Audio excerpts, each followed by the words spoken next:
La Inquisición. La Iglesia la inventó para salvar almas humanas, sin embargo acabó produciendo un sufrimiento humano inenarrable. La palabra Inquisición conlleva imágenes de tortura y crueldad. La tortura se utilizaba simplemente para sonsacar confesiones. Entre sus víctimas se incluyen Juana de Arco y Galileo, pero ¿sabemos realmente qué sucedió y por qué? Básicamente, todo lo que se ha afirmado sobre la Inquisición es erróneo por defecto. Y es erróneo porque nunca hubo acceso a la realidad que se escondía detrás de la Inquisición. La Inquisición. Ciudad del Vaticano, octubre de 1998. En una petición de examen de conciencia sin precedentes y en honor al año Jubileo 2000, el Papa Juan Pablo II convoca a un tribunal especial de historiadores y académicos para celebrar un simposio sobre lo que él mismo denominó una fase tormentosa en la historia de la Iglesia, que hoy en día se conoce como la Inquisición.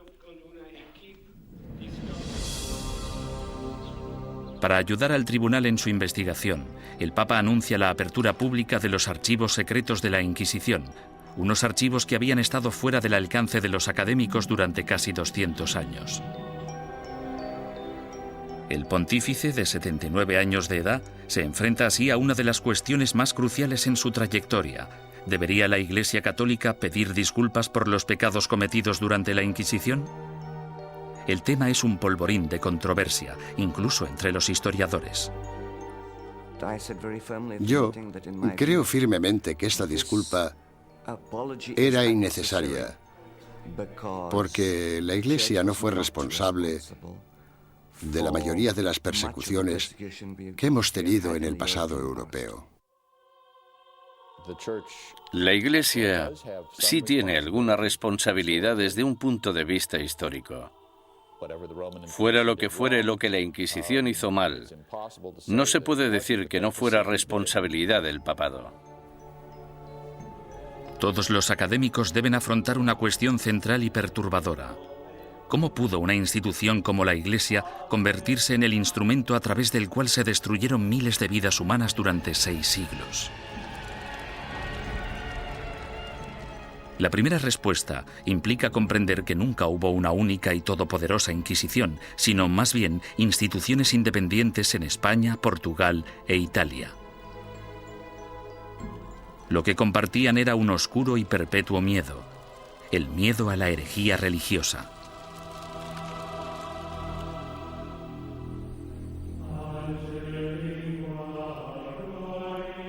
Año 1100 después de Cristo.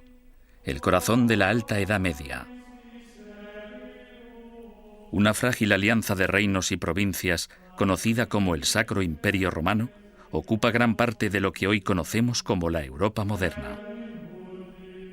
Tras la conversión del emperador Constantino al cristianismo y durante casi 800 años, la religión considerada antaño como una secta insurgente se convirtió en la única fe legal, penetrando en todos los niveles de la vida personal, social y política. El cristianismo latino-europeo simbolizaba no solo la fuerza civilizadora en un mundo bárbaro, sino también la promesa de la salvación después de la muerte. El clero y los ciudadanos vivían temerosos del duro juicio de Dios. Con todo, seguía habiendo disidentes que se atrevían a desafiar la sagrada doctrina cristiana. La Iglesia tachó a estos rebeldes de pecadores o herejes. El estar equivocado en relación al dogma de la Iglesia no te hace hereje porque existen muchos dogmas religiosos. Lo que te convierte en hereje es que las autoridades eclesiásticas te informen de que no estás en lo cierto e insistir en tus convicciones ante esa autoridad. La palabra herejía proviene del latín airesis, que significa elección.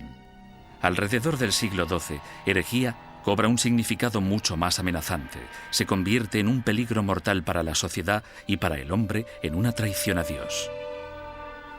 Según el derecho civil, los criminales acusados de traición serán castigados con la muerte y sus bienes serán confiscados. ¿Qué otro motivo es necesario para que aquellos que ofendieron a Jesús, Hijo del Señor, sean expulsados de la comunión cristiana y privados de sus bienes? Papa Inocencio III. A pesar de la posición inamovible de la Iglesia en considerar esto un delito, los grupos de pensamiento libre siguieron emergiendo e insistiendo en interpretar a Dios a su manera. Entre dichos grupos se encontraban los valdenses, predicadores itinerantes que erraban por el sur de Francia y el norte de Italia, viviendo en apostólica pobreza.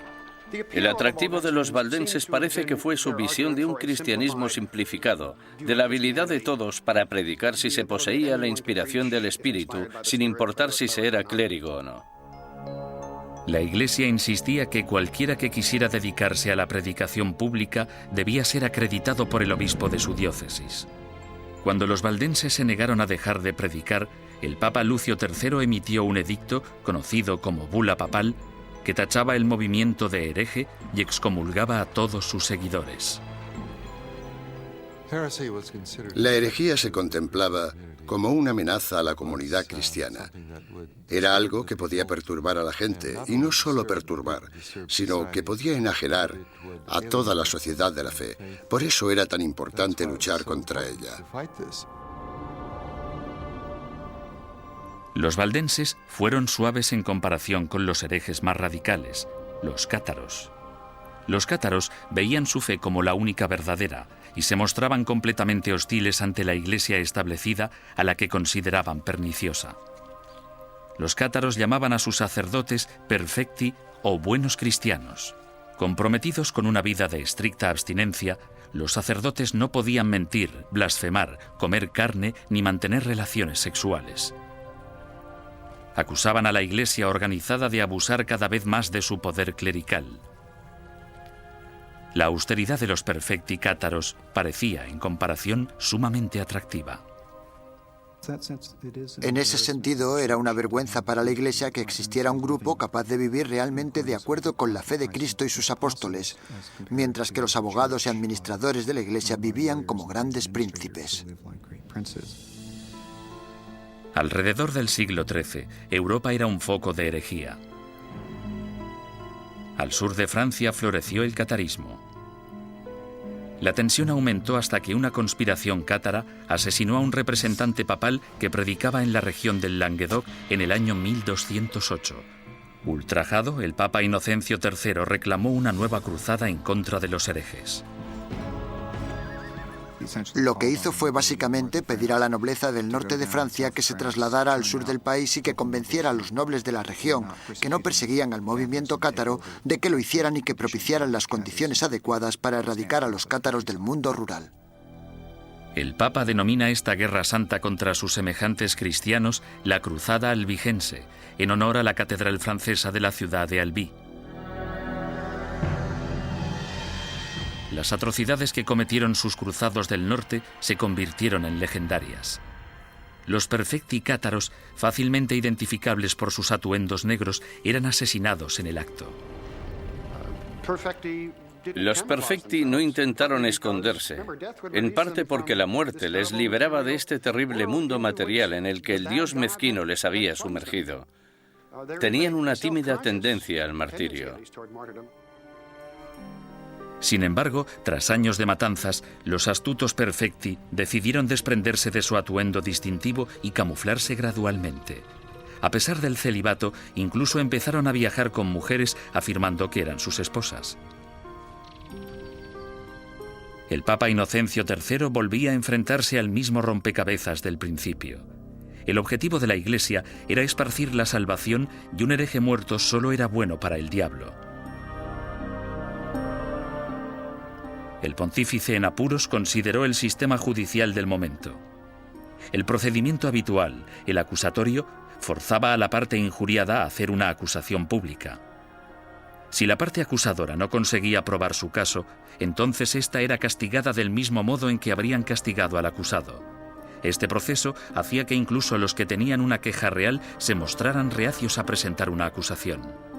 Inocencio III se dio cuenta de que esas reglas no servirían para su objetivo a largo plazo. En el año 1215, el Papa congregó a todos los líderes cristianos en el Cuarto Concilio de Letrán, celebrado en Roma.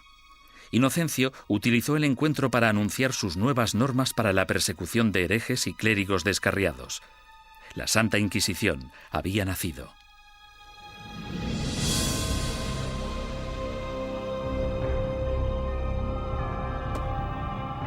El sistema de la Inquisición suponía una innovación maravillosa y se asemejaba bastante al Tribunal Popular de nuestro sistema, que emite una causa probable y una acusación.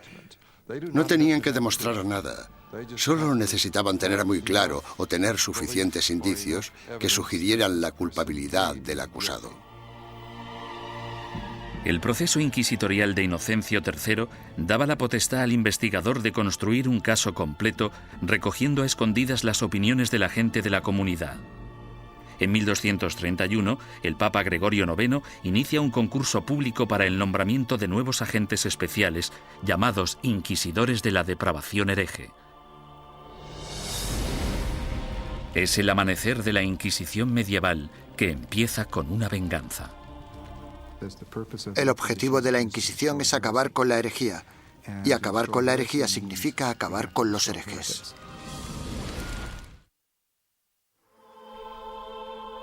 El Papa Inocencio III fracasó en su intento de eliminar a los cátaros, la secta más poderosa del sur de Francia. Sin embargo, en 1231, su sucesor, el Papa Gregorio IX, tramó un plan para volcar todo el poder del nuevo sistema legal de la Inquisición contra ellos. El Papa nombró a muchos sacerdotes y frailes inquisidores y los mandó a tierras germanas y francesas para que acabaran con los criminales religiosos. Los herejes que rehusaron retractarse de sus creencias y continuaron predicándolas fueron quemados en la hoguera. Si fracasaban, los herejes iban al infierno. El objetivo de todo esto era salvar a tanta gente como fuera posible, pero había que hacer ciertas cosas si se querían salvar muchas vidas. El Papa Gregorio pronto se percató de que encontrar a un buen inquisidor era muy difícil. Los más entusiastas a menudo eran fanáticos fuera de control. Conrad de Marburg, el más célebre de los primeros inquisidores, convenció a Gregorio IX de que había descubierto una secta secreta alemana llamada los luciferinos. El modus operandi de Conrad consistía en reclutar a una pandilla de linchamiento, arrestar a los supuestos herejes y ofrecerles dos opciones: retractarse o arder vivos.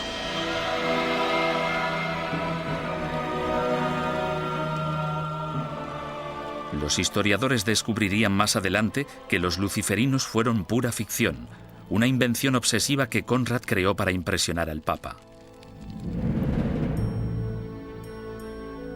El inquisidor papal del norte de Francia no era mejor.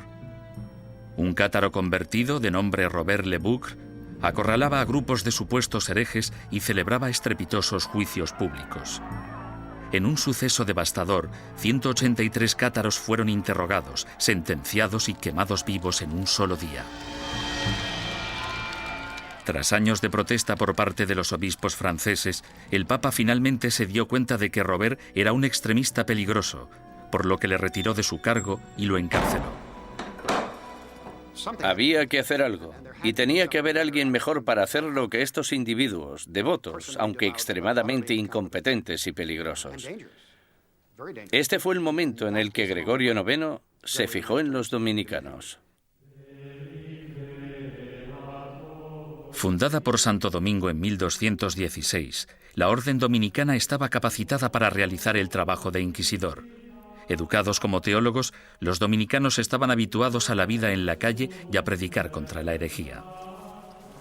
A mediados del siglo XII, Gregorio IX ordenó a 4 docenas de inquisidores dominicanos que buscaran y procesaran a los cátaros, los valdenses y a los demás grupos herejes. El pontífice anunció de forma oficial a sus obispos la llegada de los inquisidores a los burgos y pueblos de Francia, Italia, Alemania y España.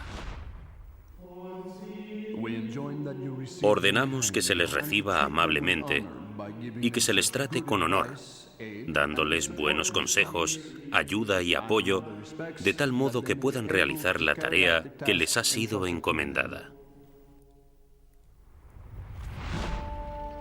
En esta carta, Gregorio IX pedía a sus obispos mucho más que simple hospitalidad. En su búsqueda de herejes, los inquisidores papales necesitaban confiar en información interna, rumores y otras habladurías recogidas gracias a una red informal de clérigos informadores que trabajaban como espías.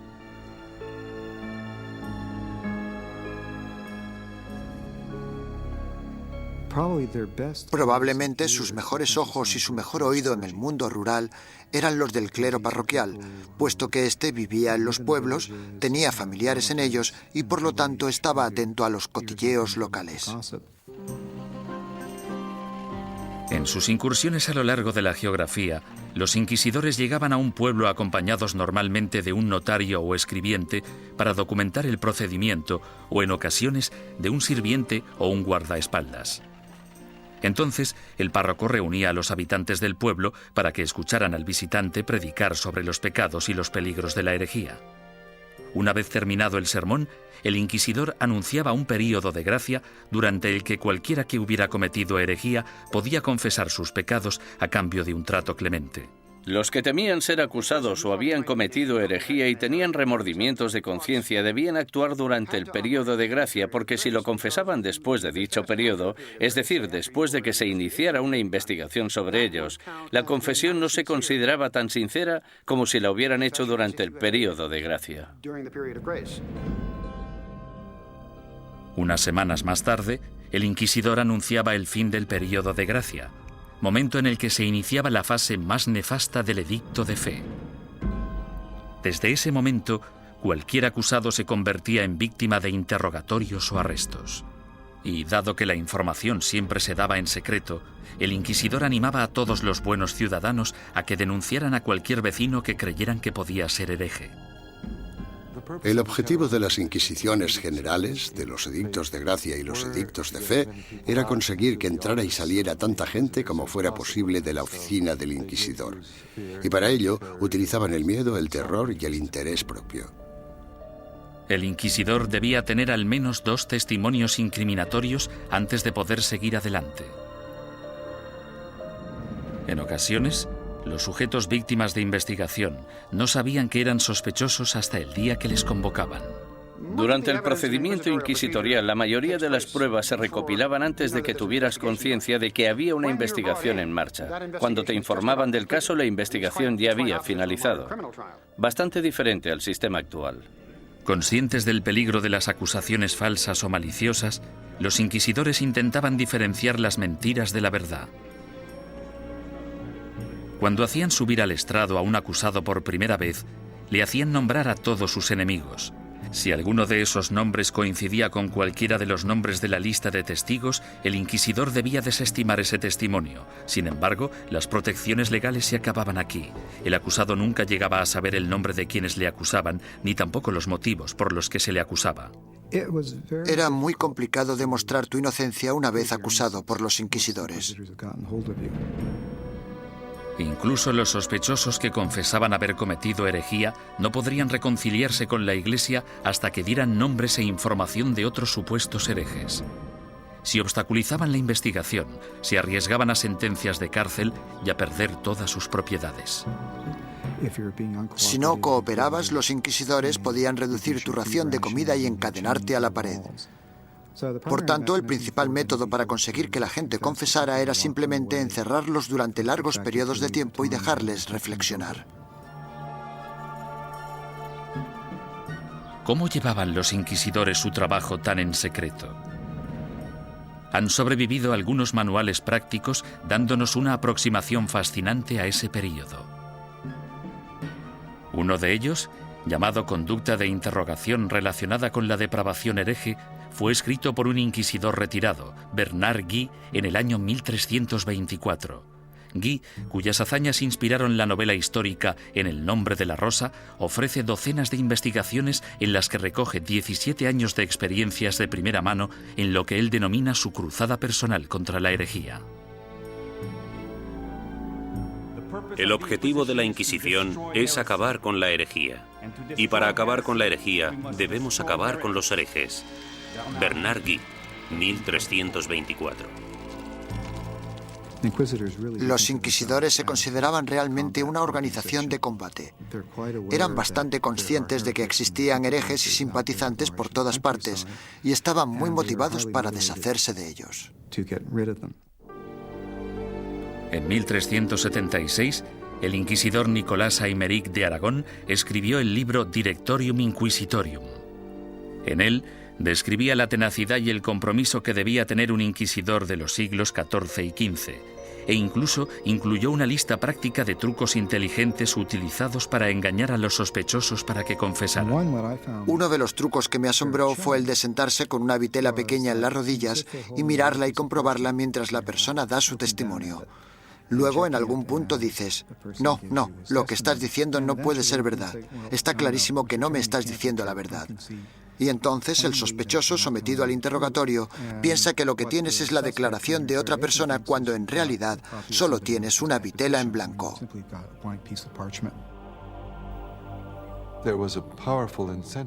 Los inquisidores estaban altamente motivados para llegar hasta la verdad como fuera. Y si era necesario, pisotear algunos derechos de los acusados, pues se hacía en nombre de la verdad. Existe otro aspecto espeluznante en el trabajo del inquisidor: la tortura. En la Edad Media se consideraba un método aceptable para la detección de mentiras siempre que hubiera razones suficientes para justificarla. En el siglo XX, cuando hablamos de tortura, pensamos en violencia física para obligar a la gente a decir la verdad. En aquel entonces, se trataba de un método para averiguar si el acusado estaba diciendo la verdad. Y este era el rol inicial de la tortura. Era un instrumento legal que entraba en juego en un momento dado del caso y bajo unas circunstancias muy específicas. Antes de 1252, la Iglesia prohibía a los inquisidores que utilizaran la tortura en sus investigaciones. Pero tras el asesinato del inquisidor Pedro Mártir en Lombardía a manos de los cátaros, el Papa Inocencio IV abrió la veda y dejó que métodos antiquísimos, en especial la tortura, entraran en la lucha contra la herejía. El oficial o párroco debe obtener de todos los herejes que capture una confesión mediante la tortura, pues de hecho son todos ladrones y asesinos de almas. Papa Inocencio IV. Por lo tanto, la tortura no fue algo inventado por los inquisidores. En este caso, solo seguían los dictámenes de la ley. La tortura se destinaba a dos tipos de prisioneros: los que se negaban a retractarse y los que parecían saber más de lo que contaban. Los inquisidores escogían la técnica de la tortura, pero dejaban el trabajo en manos de torturadores profesionales, expertos en causar dolor. Para empezar, debían describir la tortura a la persona. Luego debían mostrar los instrumentos de la tortura al acusado. Y tras dar 3 o 4 pasos como estos, el acusado sufría alguno de esos métodos de tortura. Sin embargo, dicho acusado podía decir en cualquier momento: ya he tenido suficiente. La estrapada era uno de los métodos de tortura más populares en la Edad Media y el Renacimiento. Las manos del acusado se le ataban a la espalda y a una cuerda que se colgaba de una viga en el techo. En algunas ocasiones se añadían pesos en los pies de la víctima. Una vez izado, se bajaba al prisionero y se le volvía a levantar de un tirón o se le sacudía violentamente.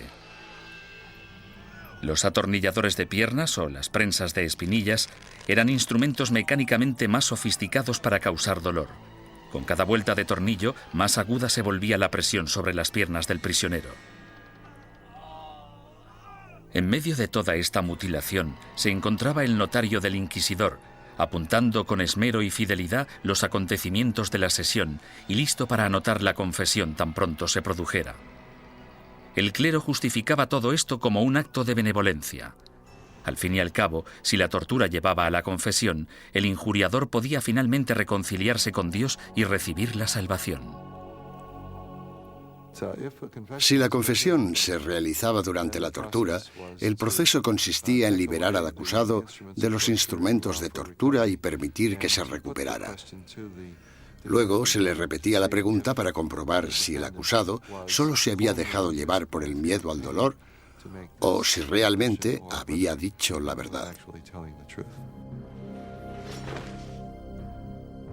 Con todas esas técnicas a su disposición, no resulta sorprendente que los inquisidores fueran convincentes en casi un 90% de los casos.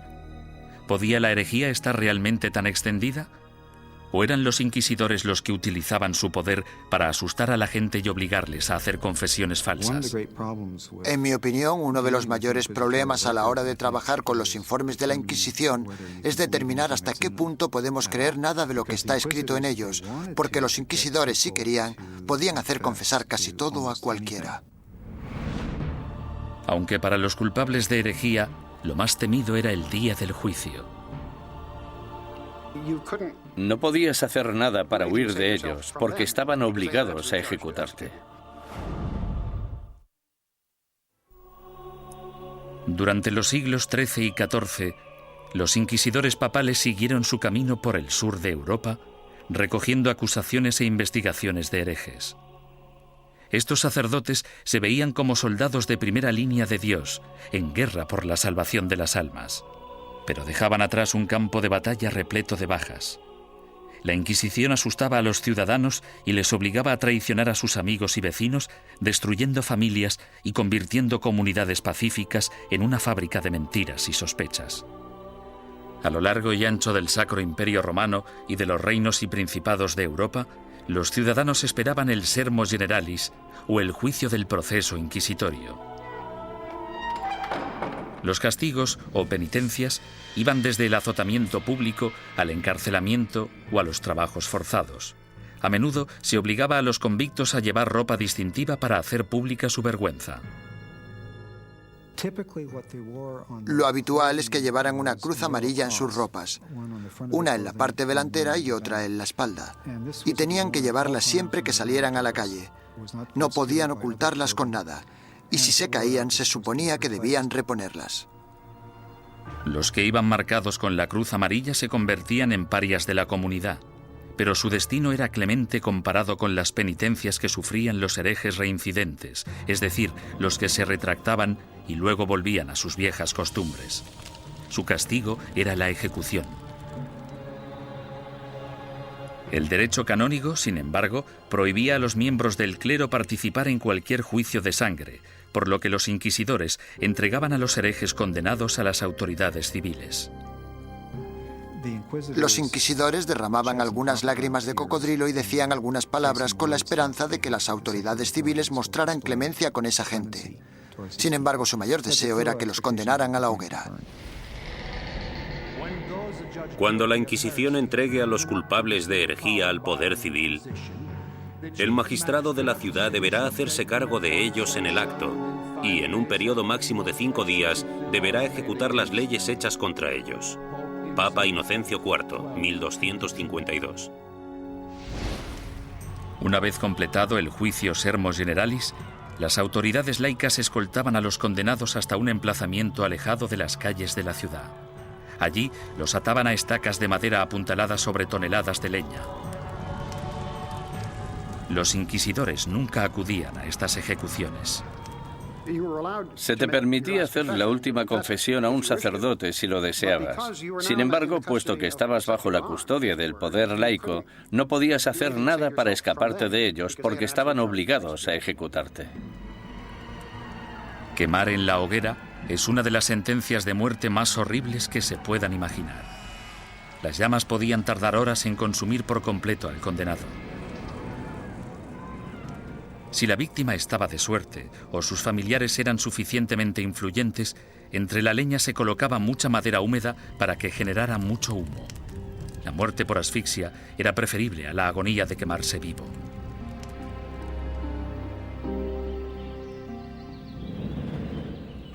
Ni siquiera la muerte podía liberarte de las garras de la Inquisición. En ocasiones, personas que habían muerto hacía años recibían acusaciones post-mortem y eran condenadas por herejía. Se saqueaban sus tumbas y se lanzaban sus restos a la hoguera. Desgraciadamente para la familia del fallecido, lo peor aún estaba por llegar. Las autoridades civiles confiscaban automáticamente todas las propiedades de los herejes fallecidos, dejando desvalidos a sus esposas e hijos sin importar su lealtad religiosa. La mañana siguiente a una ejecución a menudo atraía a los coleccionistas de reliquias, basureros que acudían con sacos a barrer las cenizas en busca de piezas de cadáveres. En la mayoría de los casos, no se trataba ni de necrófagos ni de locos.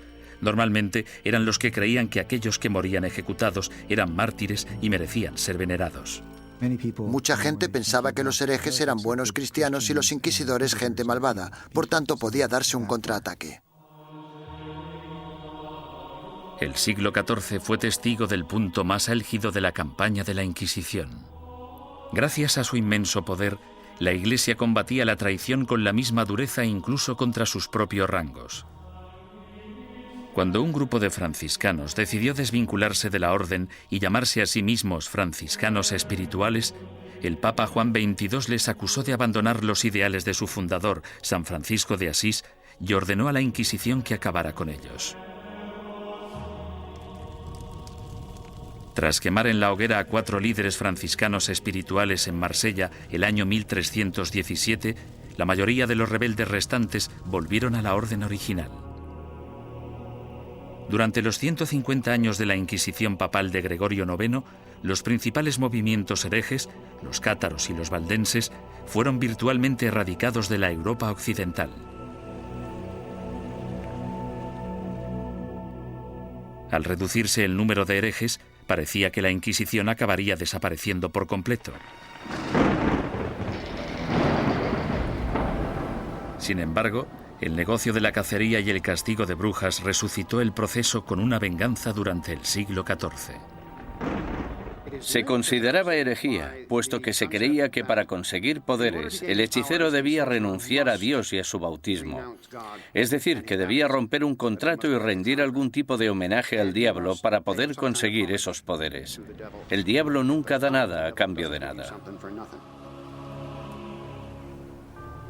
La política corrompió los primeros casos de brujería. En 1307, Francia se encontraba casi en bancarrota tras una serie de fracasos bélicos. Su rey, Felipe el Hermoso, envidiaba las riquezas y las propiedades que poseían los caballeros templarios, una orden de poderosos monjes guerreros que se formó durante la primera cruzada a Tierra Santa. El rey Felipe los acusó falsamente de brujería, y durante los 7 años siguientes se torturaron y encarcelaron o quemaron en la hoguera a miles de templarios por toda Europa. Ningún historiador moderno cree que los templarios fueran objetivamente culpables de los cargos que se les imputaron: sodomía, adoración al diablo, herejía, etcétera, etcétera. En mi opinión, esto fue una verdadera manipulación cínica del proceso por parte de Felipe el Hermoso, y supone uno de los ejemplos más espeluznantes de hasta qué punto podían llegar a pervertirse los procedimientos inquisitoriales. Un siglo después, tras su triunfo sobre los ingleses en Orleans, Juana de Arco fue capturada y encarcelada por sus enemigos, que temían su creciente poder político. La entregaron al Tribunal Inquisitorial, organismo que utilizaron como instrumento en su contra. Los que acusaban a Juana defendían que las voces que ella consideraba su inspiración eran las voces del diablo y que sus premoniciones eran brujería. Juana fue condenada y murió en vehemente agonía. La nueva herejía de brujería diabólica parecía muy peligrosa tanto para la Inquisición como para las autoridades civiles, y engendró el manual práctico más relevante e influyente de todos. Publicado en 1486, Malleus Maleficarum, o El martillo de las brujas, proporcionaba apoyo teológico, consejos legales y varias técnicas para acusar, torturar y sentenciar a las brujas. Se trata de un documento infame, puesto que crea la imagen arquetípica de la mujer bruja, además de ser una de las obras de todo el mundo literario que muestra más abiertamente su misoginia. Cuando una mujer piensa por sí misma, solo piensa en cosas malas. Como son más débiles de cuerpo y alma, no resulta sorprendente que puedan sucumbir al hechizo de la brujería. Toda brujería procede de la lujuria carnal que en las mujeres es insaciable. Malleus Maleficarum. La historia ha demostrado que uno de los autores de Malleus Maleficarum, un inquisidor de nombre Heinrich Kramer, tenía ciertos problemas para controlar su propia insaciable lujuria carnal. En el año 1485, Kramer fue acusado de llevar a cabo una inquisición en la región de Innsbruck, lo que ahora es Austria. Él mismo se buscó los problemas porque la mayoría de los interrogados eran mujeres y las preguntas tenían relación con sus actividades sexuales. Alarmado por la manifiesta obsesión sexual de Kramer, el obispo ordenó que destituyeran al inquisidor y que liberaran a todos sus prisioneros. 2 años más tarde apareció Malleus Maleficarum. Nació de la frustración de Kramer por la experiencia de Innsbruck y de la furiosa misoginia que sufría. Durante los siguientes 200 años, el Malleus Maleficarum se convirtió en un bestseller y llegó a ser publicado en 4 lenguas distintas. Estaba destinado a convertirse en la principal fuente de inspiración de los cazadores de brujas laicos, católicos y protestantes que aterrorizarían Europa y Norteamérica durante los siglos XVII y XVIII. Durante el siglo XV, sin una nueva política ni postura por parte del papado, la Inquisición empezó a desvanecerse poco a poco. Por lo general, los tribunales inquisitoriales se mantenían en activo solo si un inquisidor en particular quería seguir persiguiendo la herejía. Si no quería, no pasaba nada. Y así fue como los tribunales fueron perdiendo fuerza. Sin embargo, en España, la astucia política del rey y la devoción de la reina se apoderaron del proceso inquisitorio e hicieron que su aterrador poder recayera en su propia gente. El número de personas que se quemaban vivas en una misma hoguera era pasmoso, incluso para los estándares actuales.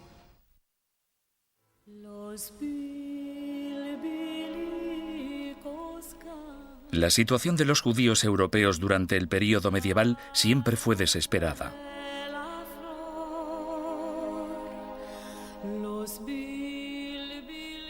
Expulsados de una nación tras otra, a partir del siglo IV, algunos finalmente se establecieron en España.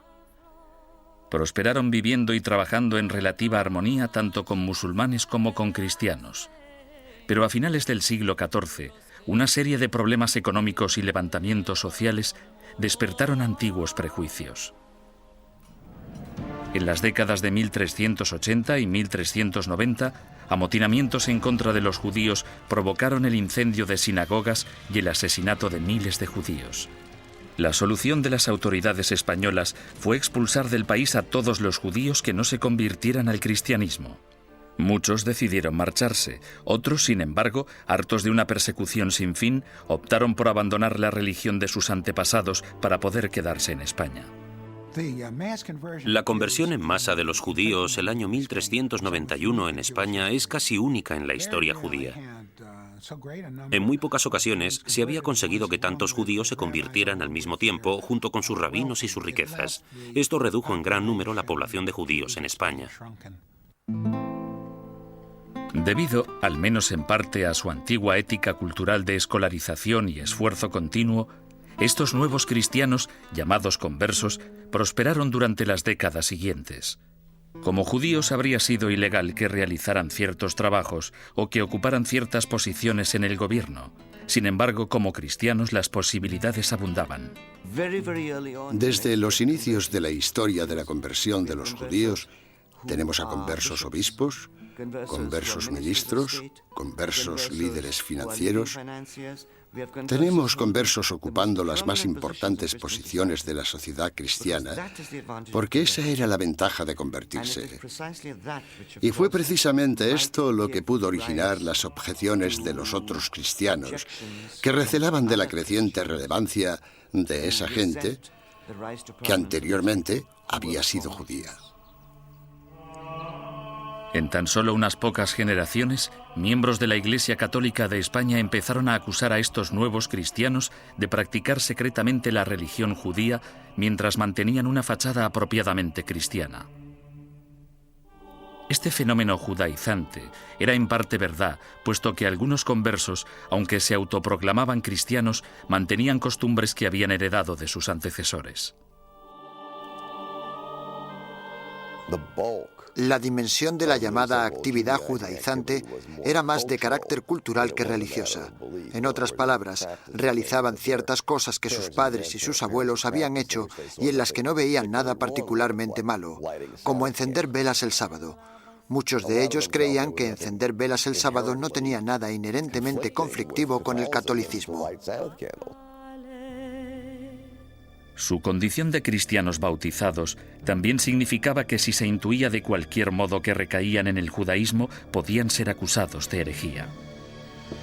Fue precisamente esta trágica ironía la que les condujo hacia su destrucción.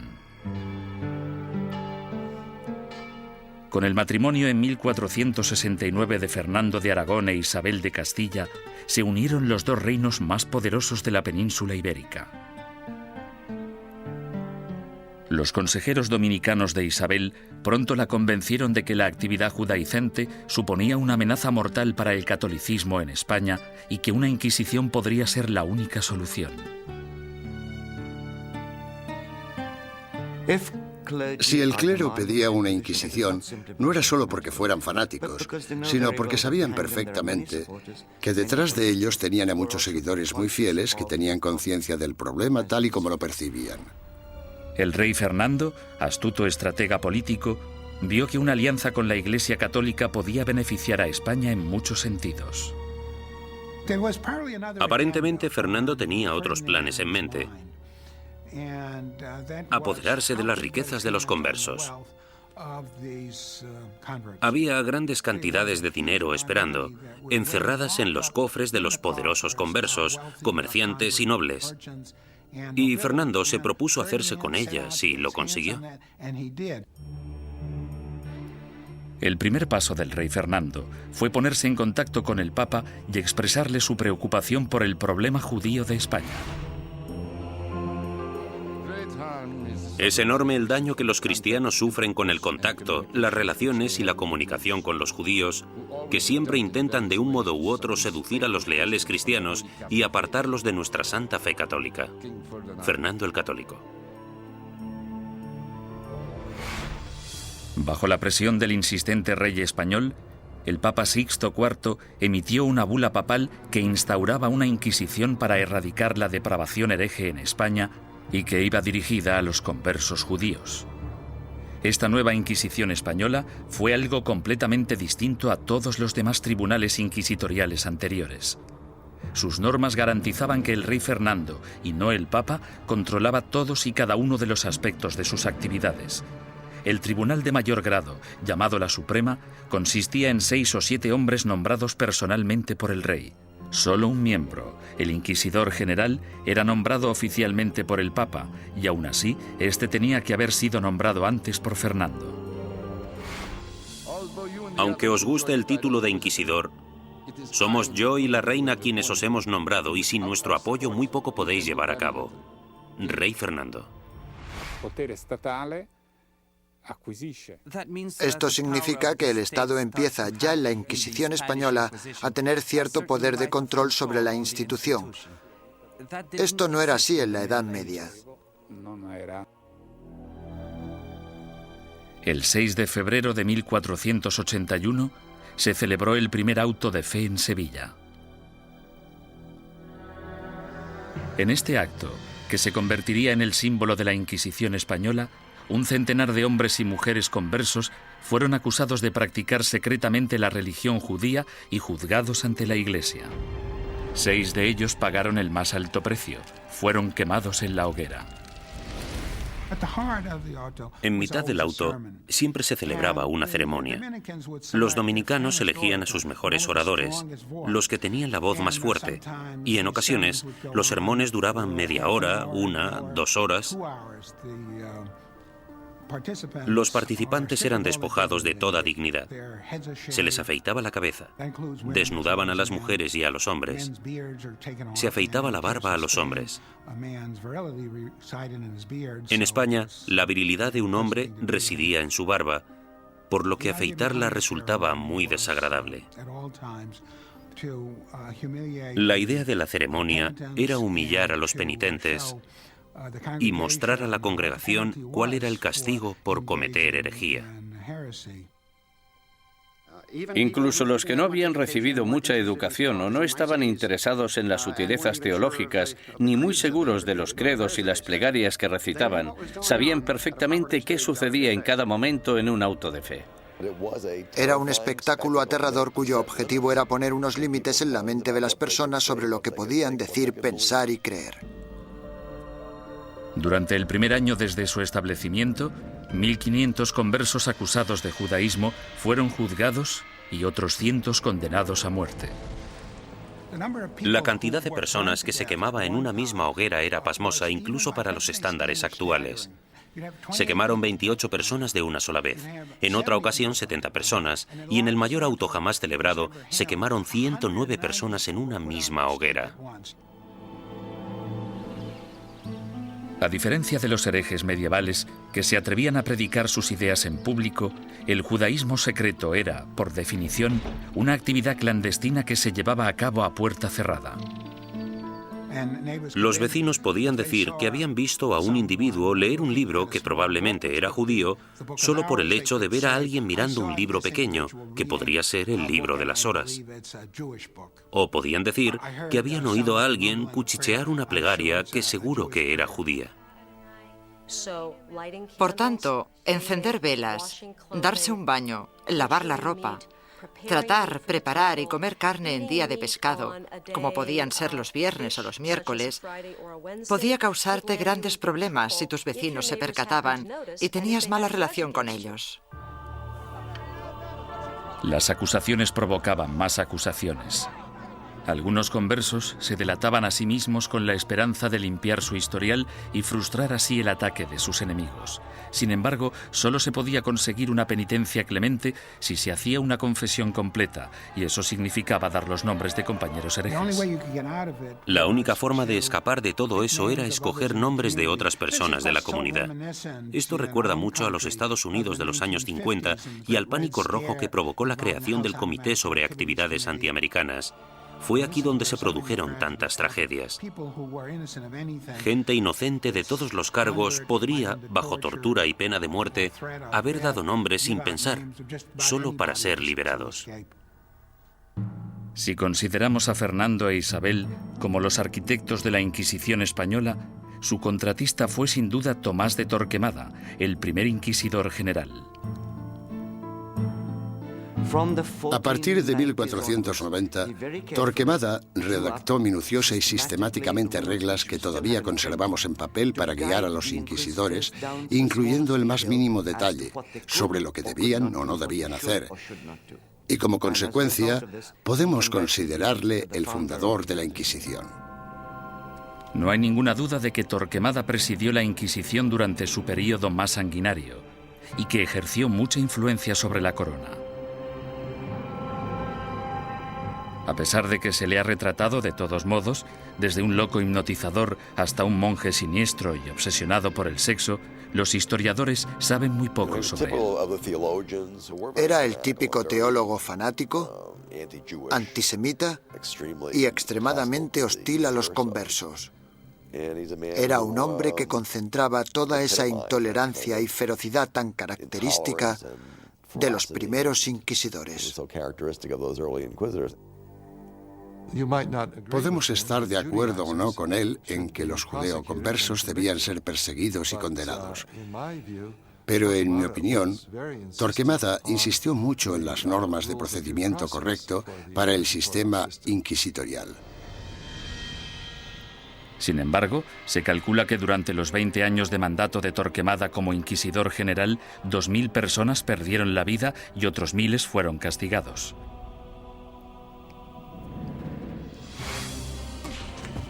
A ello se le sumó un alocado complot de asesinato que selló el destino de los judeoconversos españoles y aseguró el papel de la Inquisición en España durante los siguientes 200 años. Los judíos no ganaban nada convirtiéndose. La situación social no cambió en ningún sentido. Solo podía empeorar para la gente de origen judío. 5 años después de su nacimiento, la Inquisición se encontraba en plena forma, ganándose a pulso su temible reputación. Los conversos españoles, los judíos convertidos al catolicismo, no podían acudir a ningún lado en busca de justicia. Tanto la Iglesia como las autoridades civiles seguían la misma lógica aplastante. Todos los conversos que rehuían la Inquisición eran, por defecto, culpables. Todos los que daban el paso y se delataban a sí mismos eran, puesto que lo admitían, culpables. Y todos aquellos que eran juzgados y condenados eran, evidentemente, culpables. Los procedimientos interinos del Tribunal de la Inquisición se mantenían en privado y los informes se protegían cuidadosamente, incluso de la corona. Cuando la Inquisición española arrestaba a alguien, esa persona simplemente desaparecía en la cárcel hasta que la Inquisición acababa con ella. Los familiares y amigos quedaban a la espera, llenos de preocupación y sin poder ayudar. Los españoles convirtieron este hecho en un verdadero fetiche, el secreto. Me refiero a que este era uno de sus principios fundamentales, la creencia de que el prestigio de la institución dependía en gran medida de la capacidad de mantener intacto el secretismo. Para los acusados, la naturaleza surrealista y casi arbitraria del proceso generaba terror. No existía ningún juicio. Eran más bien audiencias tras las que el prisionero volvía a su celda. Después de todo el sufrimiento, que podía prolongarse durante semanas o meses, el acusado podía no llegar a saber los crímenes de que se le acusaba. Se le exigía constantemente, a veces bajo amenazas de muerte, que confesara. El acusado tenía que inventar explicaciones sin saber la naturaleza de la denuncia que se había interpuesto contra él. Y esto, a menudo, llevaba al encarcelamiento masivo de prisioneros que se negaban a confesar, porque creían que no tenían nada que confesar, y probablemente tenían razón. El 15 de septiembre de 1485, algunos conversos furiosos decidieron tomarse la justicia por su mano. Como inquisidor, Pedro Arbués se arrodilló delante del altar de la Catedral de Zaragoza. 8 asesinos le atacaron con cuchillos.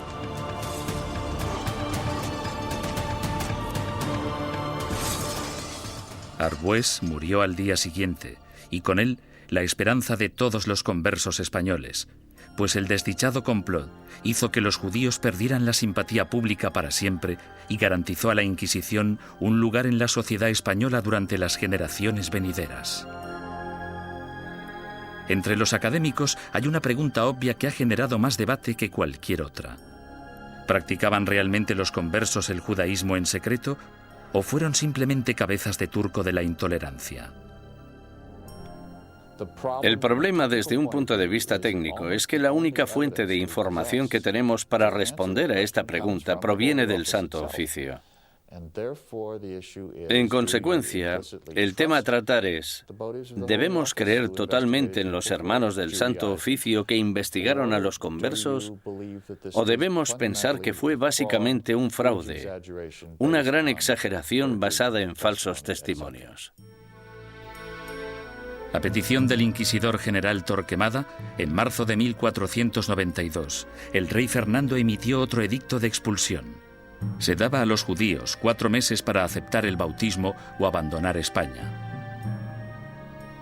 Durante los meses siguientes, casi la mitad de la población judía de España, unas 40.000 personas, abandonó el país. Los demás se quedaron y se convirtieron al cristianismo. Simplemente cayeron en la misma trampa que habían tendido a sus antepasados judíos hacía 100 años. Por tanto, los judíos no ganaban nada convirtiéndose. La situación social no cambió en ningún sentido. Solo podía ir a peor para la gente de origen judío. No lloréis a vuestra partida, pues vosotros tenéis que beber vuestra propia muerte de un sorbo, mientras que nosotros tenemos que quedar atrás, entre esta gente malvada, recibiendo la muerte de ellos cada día. Juan de León, judío español converso. En 1499, la orden de expulsión se amplía para incluir a todos los musulmanes no convertidos de España. Durante los casi 25 años siguientes, una serie de rebeliones, expulsiones y bautismos forzados generan otra clase social de nuevos conversos al cristianismo, los moriscos. Lo que tenemos aquí es el mismo escenario que el de los conversos. Un grupo de gente que pertenecía a otra cultura y a otra religión y que ahora eran teóricamente cristianos. Esta era una situación hecha a medida que la Inquisición utilizó para apartar a los musulmanes y hacerles practicar el cristianismo. Las persecuciones de moriscos se triplicaron durante los siguientes 100 años. Sin embargo, estos no pudieron o no quisieron adaptarse. Finalmente, en 1609, las autoridades españolas decidieron que los moriscos eran imposibles de convertir y los expulsó a todos. El odio por la Inquisición española era tan intenso entre los musulmanes como entre los judíos. En su intento de conservar el catolicismo como la única religión de España, la Inquisición española encarceló a ciudadanos inocentes, confiscó propiedades, destruyó familias y mandó a miles de personas a la muerte. Lo que no utilizó muy a menudo, según los historiadores, es lo que la ha hecho tan famosa: la tortura.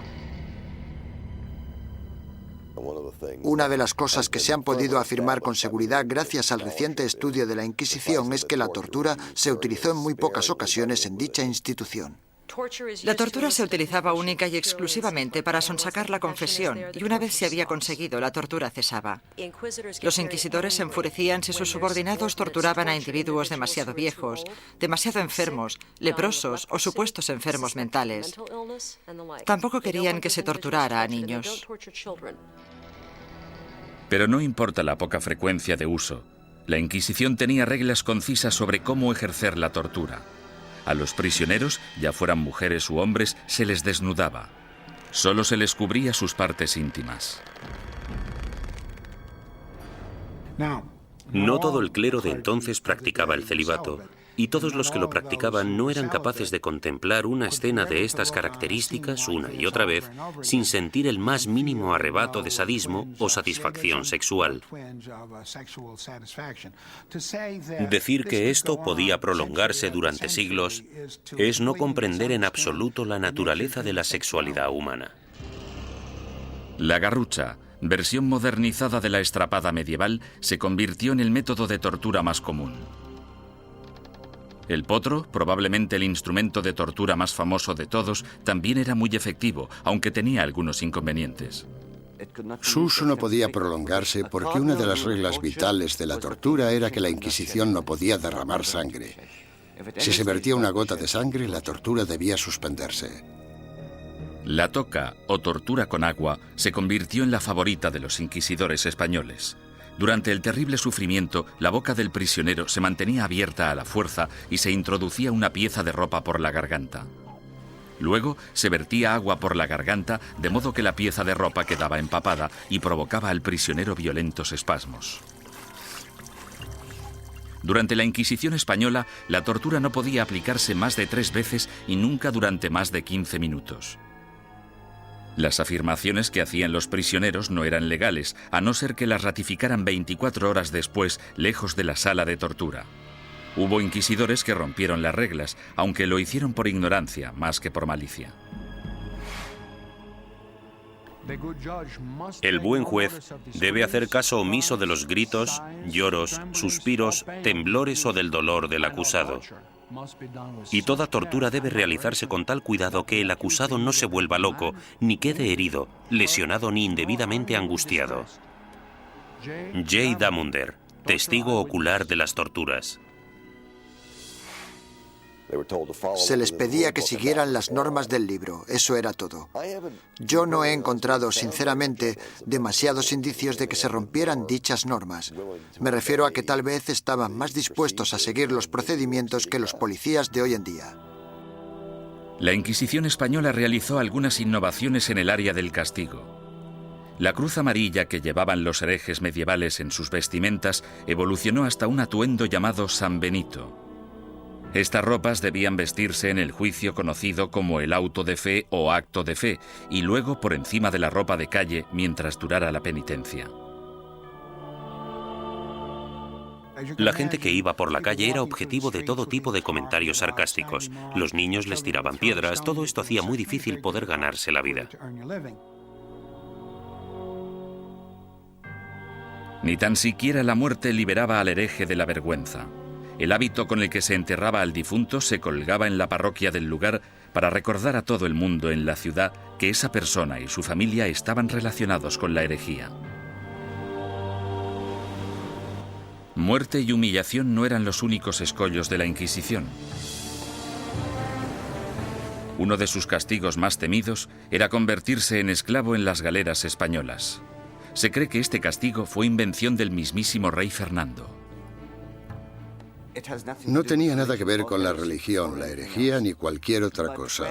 Pero el rey Fernando se percató de que mucha de esta gente estaba siendo castigada con penas del todo inútiles y pensó, buena idea, ¿por qué no utilizamos a esta gente? Porque yo necesito remeros en mis barcos. Después de la muerte, ser enviado a las galeras era el castigo de la Inquisición española más temido. No puedo imaginarme nada peor que ser esclavo en las galeras. Yo casi preferiría que me quemaran. Al menos acabaría rápido. Durante la expulsión del año 1492, miles de judíos cruzaron la frontera con Portugal, engrosando allí la población judía y reanimando viejas tensiones raciales. A causa de los alborotos resultantes, los judíos portugueses fueron obligados a convertirse al cristianismo y en 1532 el rey Juan III insistió en que Portugal tuviera su propia Inquisición. Durante 10 años, los ricos conversos portugueses utilizaron todas las formas de persuasión posible, incluyendo enormes sobornos, para convencer al Papa de que no instaurara una Inquisición en su nuevo santuario. Muchos conversos españoles se fueron a Portugal y de hecho pronto superaron en número a la comunidad portuguesa. Dichos conversos creían que en Portugal estarían a salvo hasta que, evidentemente, los portugueses instauraron su propia Inquisición y todo cambió. La Inquisición portuguesa se puso a trabajar de inmediato con los sospechosos de siempre. Entre 1547 y 1580 se celebraron 34 autos de fe en Portugal con casi 2.000 penitentes y 169 ejecuciones. Las persecuciones fueron tan letales que los conversos, la mayoría de los cuales apenas habían emigrado a Portugal desde España, decidieron volver a su tierra natal y enfrentarse a lo que parecía el mal menor de las dos malvadas instituciones. Tras la conquista militar española del Imperio Azteca en 1521 por Hernán Cortés, los conversos portugueses y españoles pronto emigraron a las Américas en busca de un nuevo comienzo. Pero la Inquisición española les siguió de cerca e inició investigaciones en la recién fundada Ciudad de México. En 1528, 2 conversos españoles fueron quemados en la hoguera tras el primer auto de fe celebrado en tierras del Nuevo Mundo. Las primeras oleadas de sacerdotes españoles también consideraban su deber guiar a la población americana lejos de sus creencias paganas y ayudarles a adoptar el cristianismo.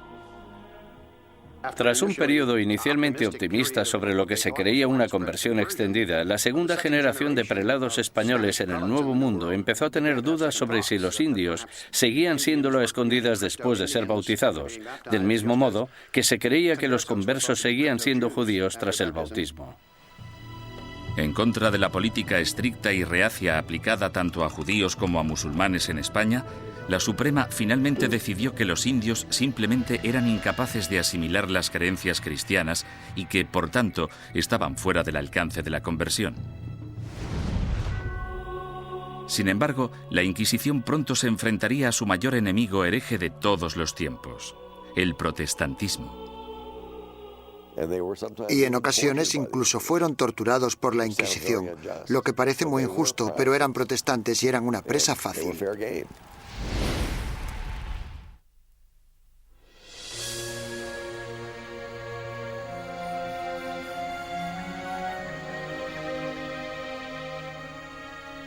Al mismo tiempo que las inquisiciones española y portuguesa remataban su azote contra los musulmanes y los judíos herejes, otra amenaza apareció en escena.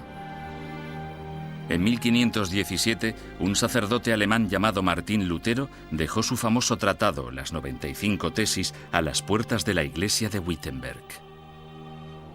Se trataba de un ataque acerbo a la Iglesia católica. ¿No es cierto que bajo el vasto cielo no existe nada más corrupto, más pestilente y más odioso que la corte de Roma? La que una vez tuvo las llaves del cielo, ahora es una especie de boca abierta hacia el infierno. Martín Lutero. La carismática protesta de Lutero evolucionó hasta convertirse en una auténtica revolución religiosa. El movimiento de la Reforma sacudió a toda Europa. Alrededor del año 1550, las coronas de Dinamarca, Noruega, Suecia y Finlandia ya se habían acogido a la nueva religión llamada protestantismo. El Papa estaba furioso. La forma en la que se contemplaba desde Estados Unidos la amenaza soviética de los años 50 y 60 sería muy parecida a la forma en la que Roma en aquel entonces contemplaba la amenaza protestante. Con sus ajetreados puertos y su extensa red europea de comercio, era solo cuestión de tiempo que las ideas protestantes empezaran a viajar hacia la España católica. En 1577, dos grupos independientes de adinerados protestantes convertidos fueron descubiertos y arrestados en Sevilla y en Valladolid. Estos arrestos de finales de 1550 fueron terribles para la administración inquisitorial y para el gobierno real, puesto que muchos de los sospechosos ocupaban altos cargos en la burocracia gubernamental. El descubrimiento de dos organizaciones protestantes en dos de las mayores ciudades de España causó oleadas de pánico por todo el país católico. El rey español Carlos V, que había dedicado los últimos 30 años a la lucha contra el protestantismo en Alemania, exigió una purga rápida y despiadada. Su aliado en Roma, el Papa Pablo IV, volcó todo el poder de la Iglesia en el ataque contra el protestantismo y emitió una bula papal sin precedentes en la que permitía a la Santa Oficina Española ejecutar a los ofensores que cometían un crimen por primera vez e incluso a los que se arrepentían. Según mis conocimientos, esta es la única vez en toda la historia de las Inquisiciones española, romana o portuguesa en que los acusados, que por primera vez admitían estar arrepentidos de sus errores doctrinales, eran igualmente condenados a muerte. La fiebre del antiprotestantismo llegó a todas las grandes ciudades de España.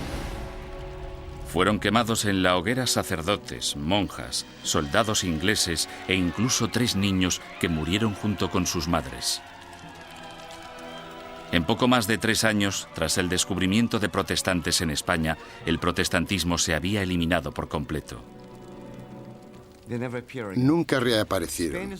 España se caracteriza por no tener protestantes.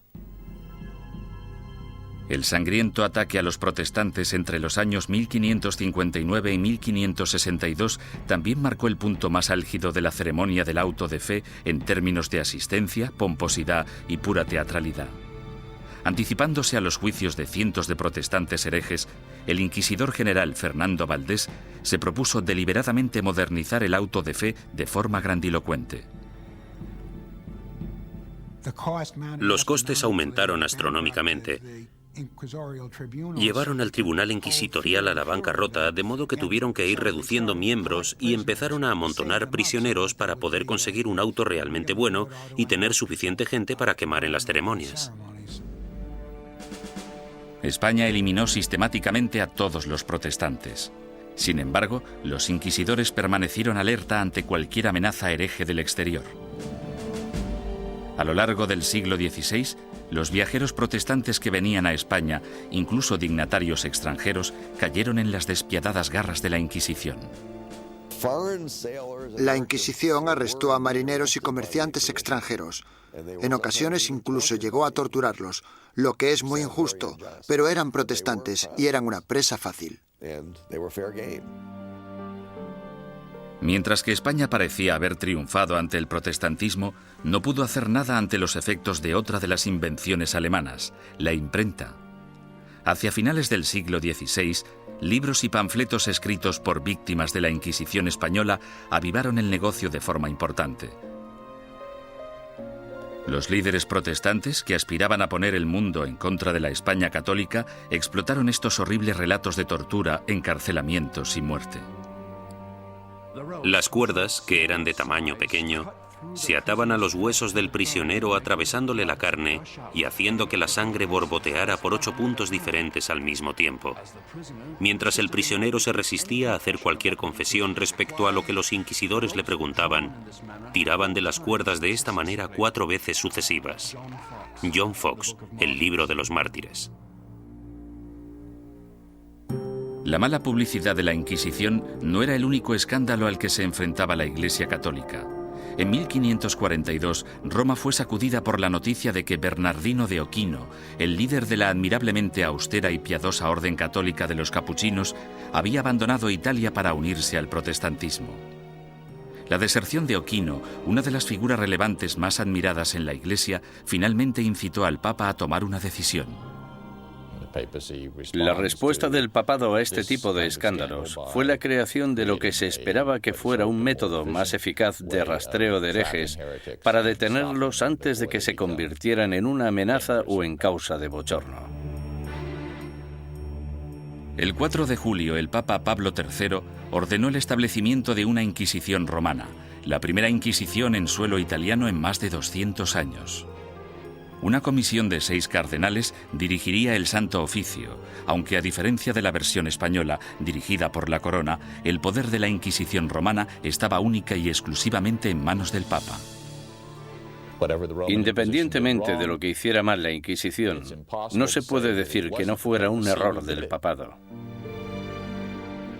Durante el siglo XVI, la Inquisición romana gozó de gran prestigio y poder político. Los papas Pablo IV y Pío V subieron al poder tras servir a la Iglesia como inquisidores. A pesar de sus sangrientos mandatos, en términos de número de protestantes ejecutados, estudios recientes muestran que la Inquisición romana fue pionera en reformas judiciales que serían las predecesoras del sistema legal actual. Los prisioneros de la Inquisición romana podían disponer de un abogado e incluso reunir testigos que testificaran a su favor. 300 años antes de que se inventara la figura del abogado de oficio, la Inquisición romana ya proporcionaba abogados gratuitos a los indigentes acusados. Como mínimo, la Inquisición escuchaba o pretendía escuchar las explicaciones del acusado de un modo que los demás sistemas judiciales no contemplaban. La justicia civil era en muchos sentidos peor que la del Santo Oficio. Torturaban a los acusados más despiadadamente, los condenaban con más rapidez. Los acusados no morían a causa de la tortura en el sistema inquisitorial, sí en cambio en los tribunales civiles.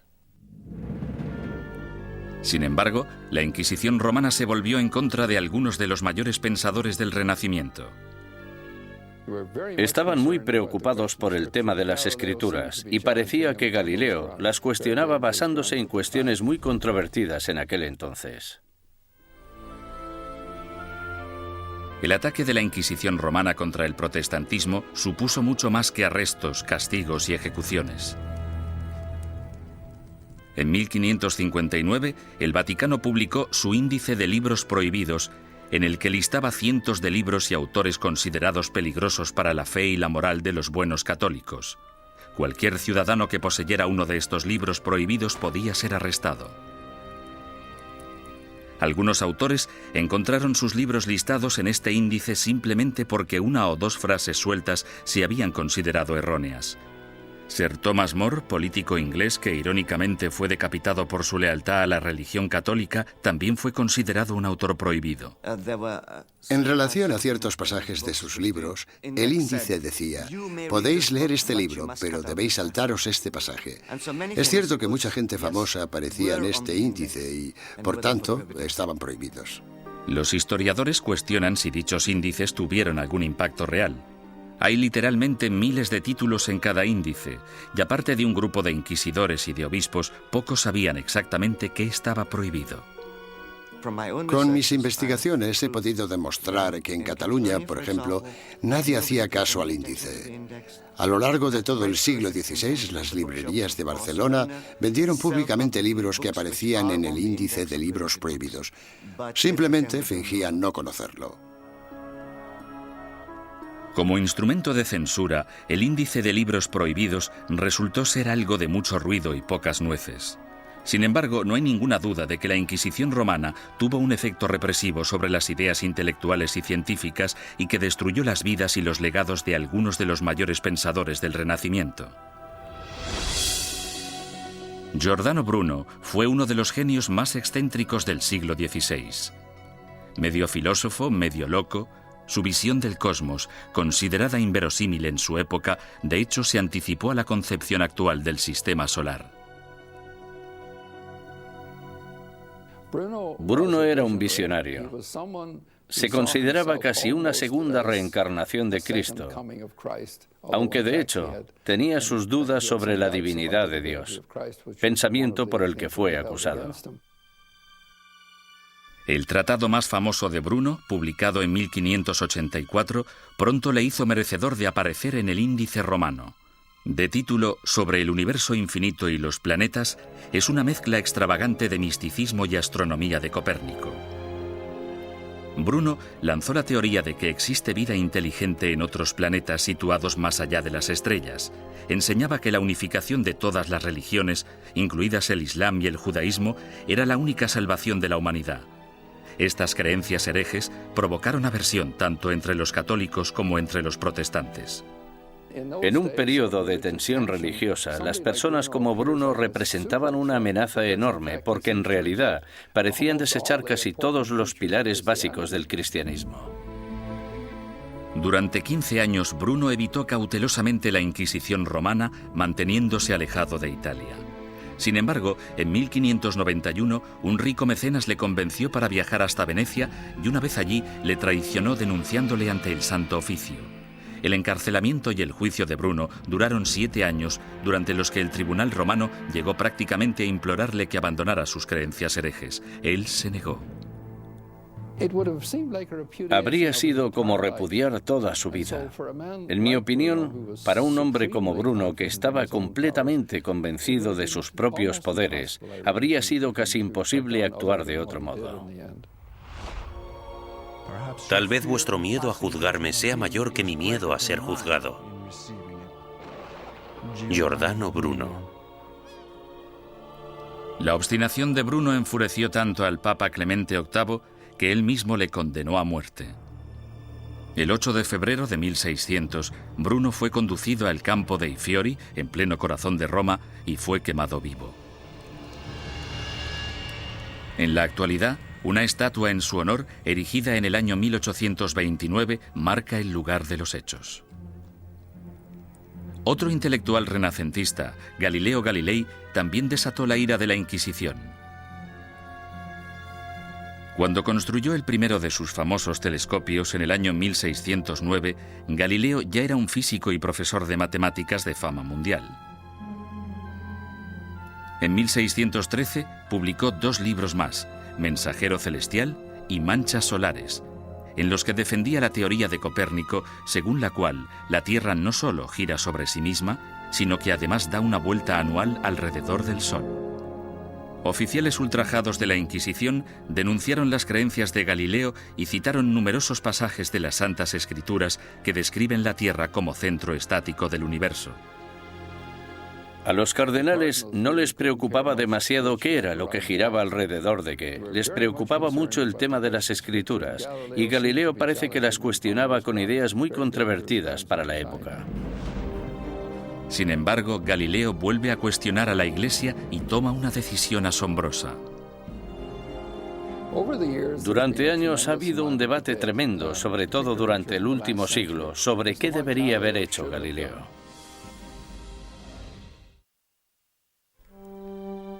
En 1616, Galileo evitó ser juzgado y castigado por la Inquisición romana cuando aceptó dejar de enseñar sus rompedoras teorías planetarias.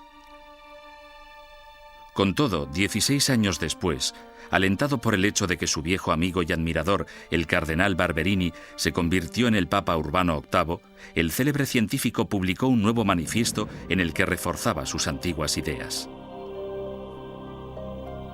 En esta ocasión, Galileo no calculó bien sus pasos, pues no solo produjo pánico en la Inquisición, sino que también provocó la ira de su antiguo aliado, el Papa. En mi opinión fue ese factor, la aversión personal, la oposición personal del Papa, lo que en gran parte hizo que el Santo Oficio procediera como lo hizo. Tenía una gran influencia. Galileo fue acusado de herejía. En enero de 1633, tras redactar sus últimas voluntades y su testamento, el astrónomo de 68 años viajó a Roma para enfrentarse a la Inquisición. Le hicieron todo tipo de preguntas. ¿Cómo escribiste un libro como este? ¿Por qué? ¿No defiendes en él una visión que ha sido tachada de contraria a las Escrituras? Galileo siguió manteniendo su inocencia, lo que probablemente no fue una buena estrategia dadas las circunstancias del juicio. Tras 3 meses de interrogatorio por parte de la Inquisición, en los que le amenazaron con torturarle, llegaron a un acuerdo. A cambio de retirar las acusaciones más graves, Galileo admitiría haber cometido un error y se declararía culpable de la ofensa menor que suponía haber defendido públicamente el copernicismo. El 21 de junio de 1632, en una ceremonia pública celebrada en Roma, pronunciaron la sentencia de Galileo y éste se retractó de sus creencias científicas. Con un corazón honesto y una fe sincera, yo renuncio, maldigo y repudio los errores y las herejías mencionadas. Galileo Galilei. Durante años ha habido un debate tremendo, sobre todo durante el último siglo, sobre qué debería haber hecho Galileo. Es importante recordar que si se hubiera negado a renunciar, si no hubiera aceptado la oferta, si hubiera dicho no, sigo creyendo en el sistema de Copérnico, podrían haberle ejecutado. Es bastante sencillo decir 200 años después no. Tendría que haber tenido coraje y haberlos desafiado y haberse dejado quemar en la hoguera. Después de haberse retractado, el Papa sentenció a Galileo a un castigo sin precedentes, volver a Venecia y permanecer bajo arresto domiciliario por el resto de su vida.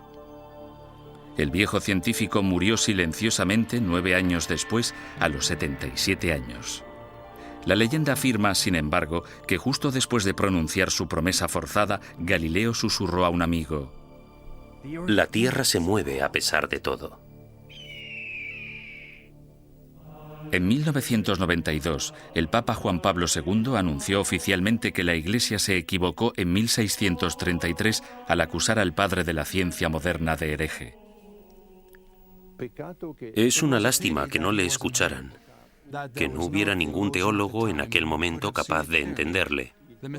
El error fue de los que juzgaron a Galileo.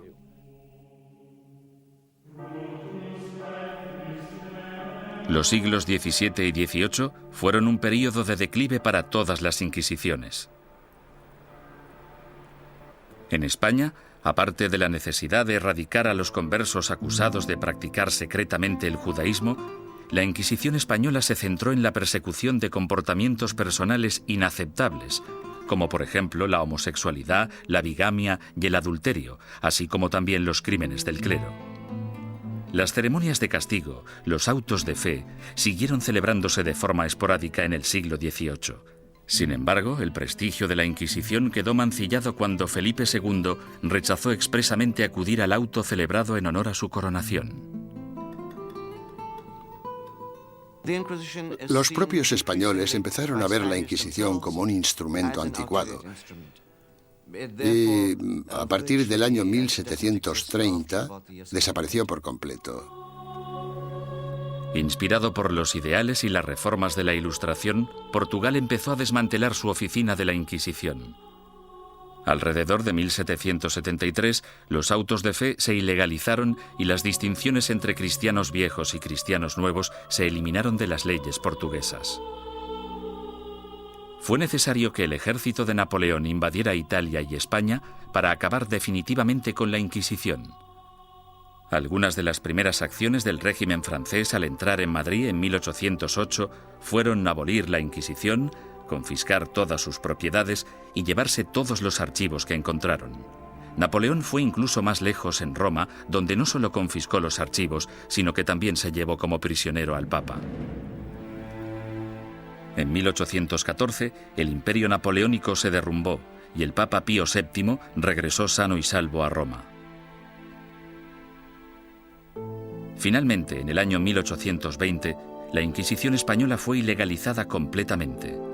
Al oír la noticia, grupos de ciudadanos asaltaron el palacio, quemando y destruyendo todos los informes inquisitoriales. Algunas personas cuyos familiares habían sido juzgados no querían que se supiera. Por eso los robaron y los destruyeron. A pesar de la aplastante realidad, el papado se negó a admitir que el final de la Inquisición era inevitable. La Inquisición romana continuó ejerciendo teóricamente, no en la práctica, durante los siguientes 150 años. En 1965, el Papa Pablo VI reorganizó el Santo Oficio llamándole la Congregación para la Doctrina de la Fe. Todavía existe en la actualidad, aunque solo interviene como consejera en asuntos eclesiásticos. No realiza investigaciones ni impone la doctrina de la Iglesia.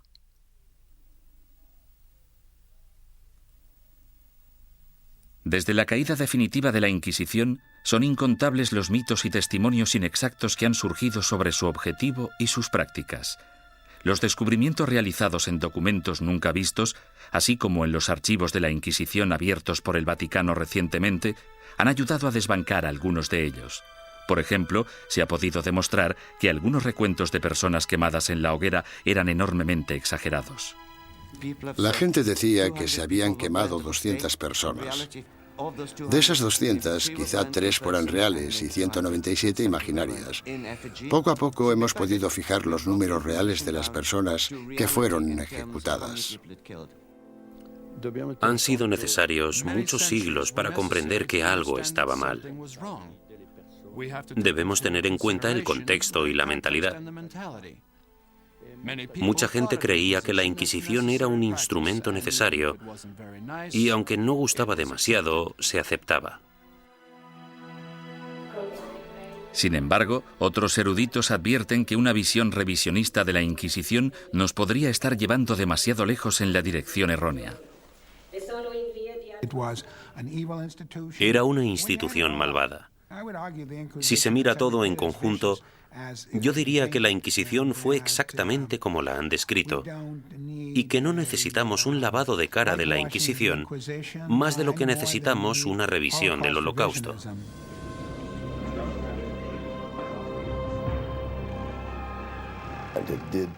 Torturó a gente, impuso fuertes castigos, quemó a personas. Había teólogos fanáticos en las Inquisiciones, había antisemitas en las Inquisiciones. Todo esto es innegable. Hay un hecho que la historia no puede negar. A pesar de que la Inquisición se concibió para el bien de la humanidad, acabó causando un dolor y un sufrimiento humano inenarrables.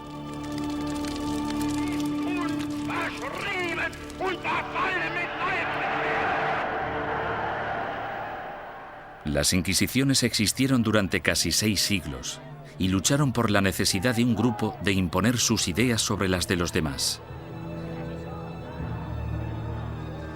Esa necesidad sigue existiendo en la actualidad.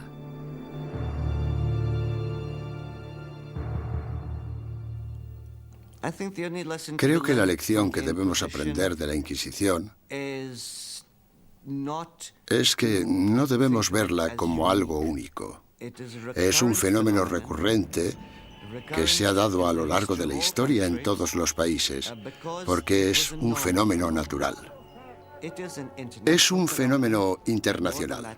Es más, es innato en la condición humana utilizar las inquisiciones como método de imposición de nuestras preferencias culturales.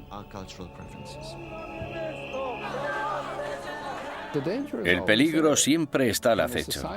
Cuando una sociedad se ve amenazada, sin importar si esa sociedad es una sociedad religiosa como la Iglesia Católica del siglo XVI o una nación-estado del siglo XX, cuando se desafía a una sociedad, el resultado más común es una respuesta violenta que a menudo no está reglada por la ley.